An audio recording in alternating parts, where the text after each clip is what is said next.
name is Diana Constantinidi and I'm an international lawyer. Today I will be speaking how can you build your own law firm, how can you actually have your own practice. This is a very big topic, but I will give you the highlights of how to be able to have your own practice. The first thing, you need to have all the paperwork in place, and I can actually name a few of them as to what you're going to do.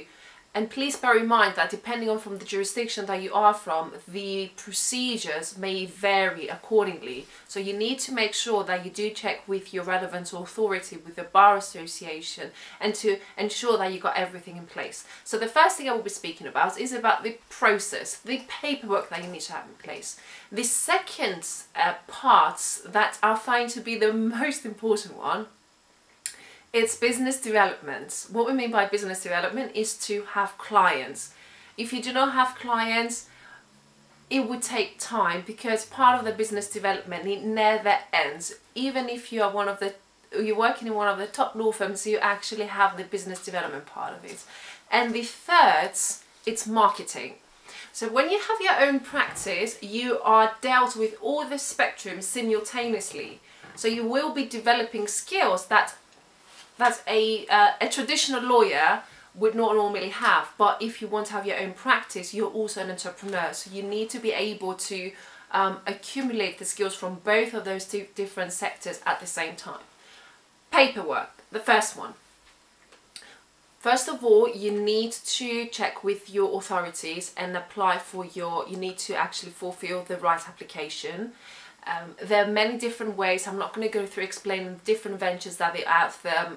I'm a Cypriot qualified lawyer, and I've got my practice in Cyprus and in London, and I've done it with a different way according to the establishment directive. It could be a law firm, it could be an alternative business structure. If you're a barrister, you may want to look into having your own chamber. So it varies accordingly, and I don't know for every country what the requirements are. So please make sure you check with your relevant authority. The second one, most likely in every jurisdiction, you need to have your professional indemnity insurance in place. And if you have your own practice, make sure that the the cap of your coverage is the one that satisfies the requirements of your Bar Association. That's the second bit. The third part of it is that you need to draft your own business plan. You need to make your own SWOT analysis. What does that mean? You need to name down your strengths, your weaknesses, your opportunities, and the threats.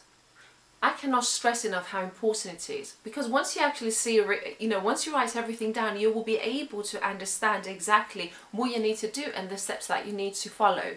So get your paperwork right from your relevant authority, get your professional indemnity insurance right. You will have to speak to insurance brokers, and they will have to speak to the underwriters, so it does take some time. And then you need to have, most likely if you are applying for a PII, professional indemnity insurance, they will be requesting for a business plan attached with a cash flow projection. That means for you to make a forecast in the next 3 or 5 years what kind of income your practice will be engaged with.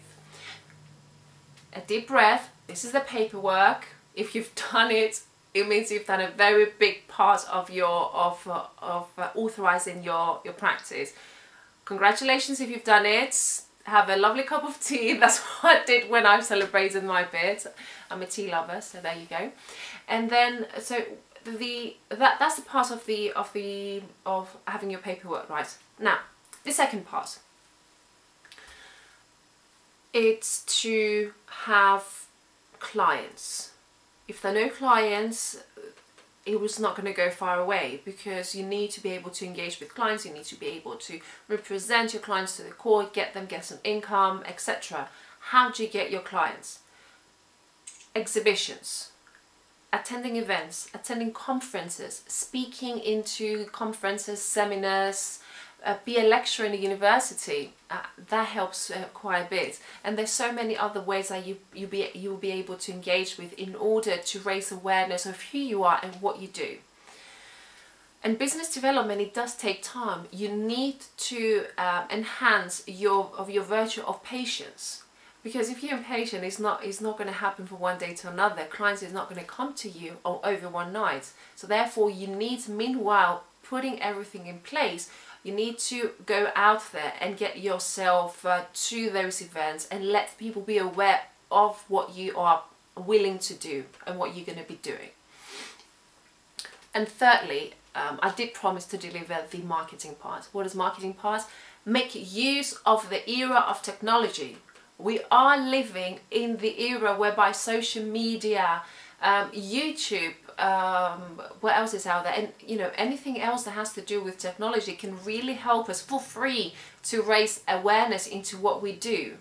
So therefore, engage with these free tools that the era is providing us with, and raise awareness of who you are, what you do, and what you are willing to do.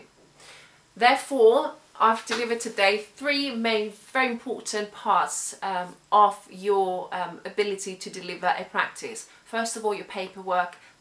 Secondly is to do a business plan, business development, which is crucial. And thirdly, it's the ability to market what you do, to get yourself exposed out there.